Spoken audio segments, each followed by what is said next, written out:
One of Excel's most powerful data visualization capabilities is the option to combine charts together to form custom combo charts. Now obviously there are hundreds, if not thousands, of ways to combine different charts, but in this case I'm going to show you a few examples just to give you a sense of how these things work. So on the Combo Charts tab, you'll see this data set here. Now I've got a combination of volume metrics like desktop spend, total spend, clicks, and transactions, as well as rate metrics like cost per click and transaction rate.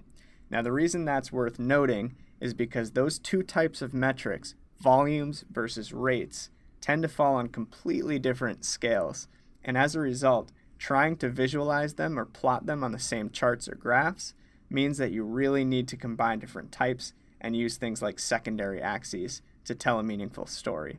So I'm going to start by inserting a basic 2D column chart, and let's drag it right down here. Right click and select my data.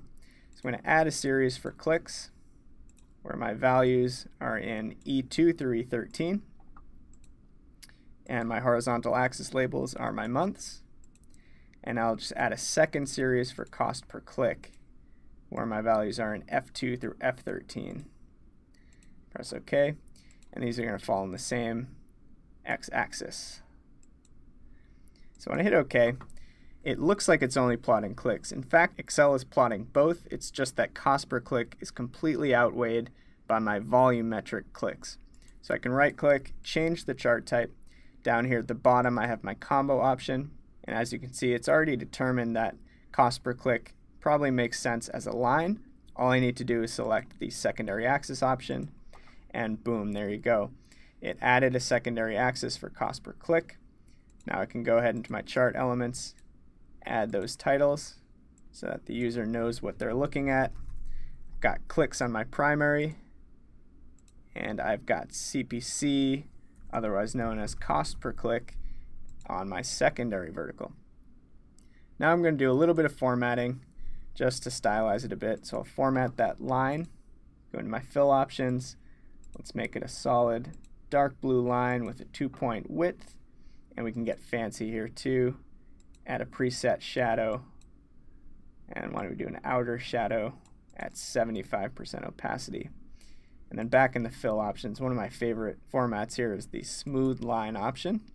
There you go. Now I'll just do some quick formatting on my column data series.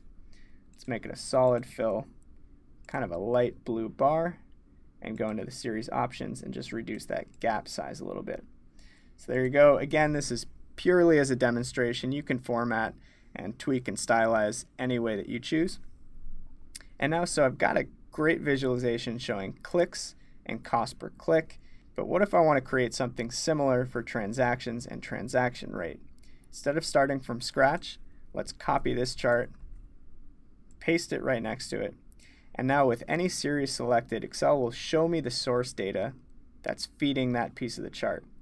And all I need to do is grab the edge and drag it over. So instead of clicks, I want to show transactions here, and selecting the line, I can say instead of cost per click, I want transaction rate.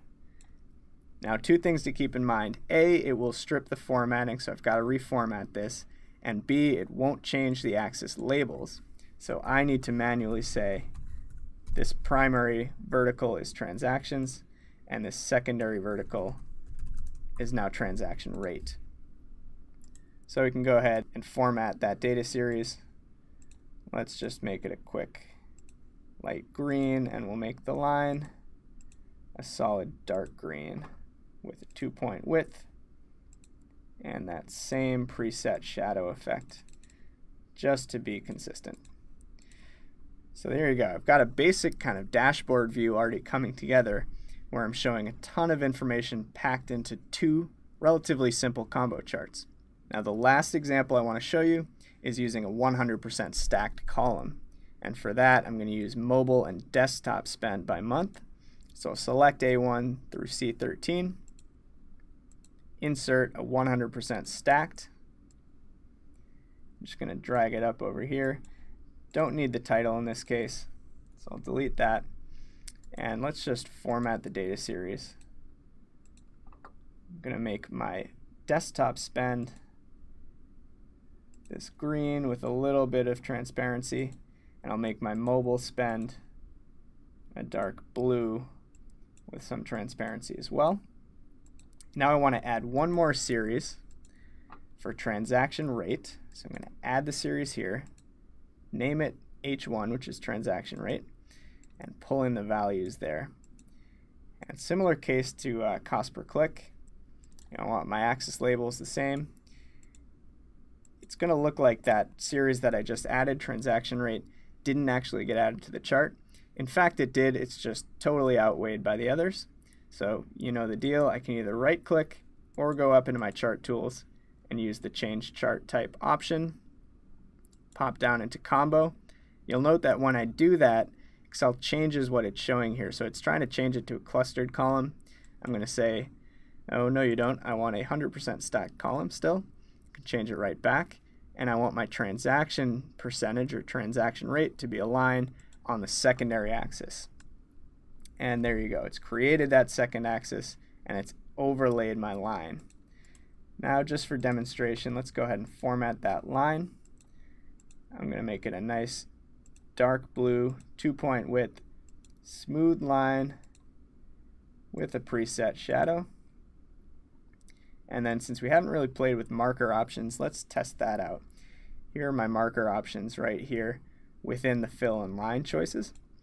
So what I can do is drill down into marker options, build in some markers here, change the shape to a diamond. You can change the size. I'll keep it as a size 5. And why don't we get fancy and say white fill with a solid dark blue border. That's 1.5 points. And again, customize it however you see fit.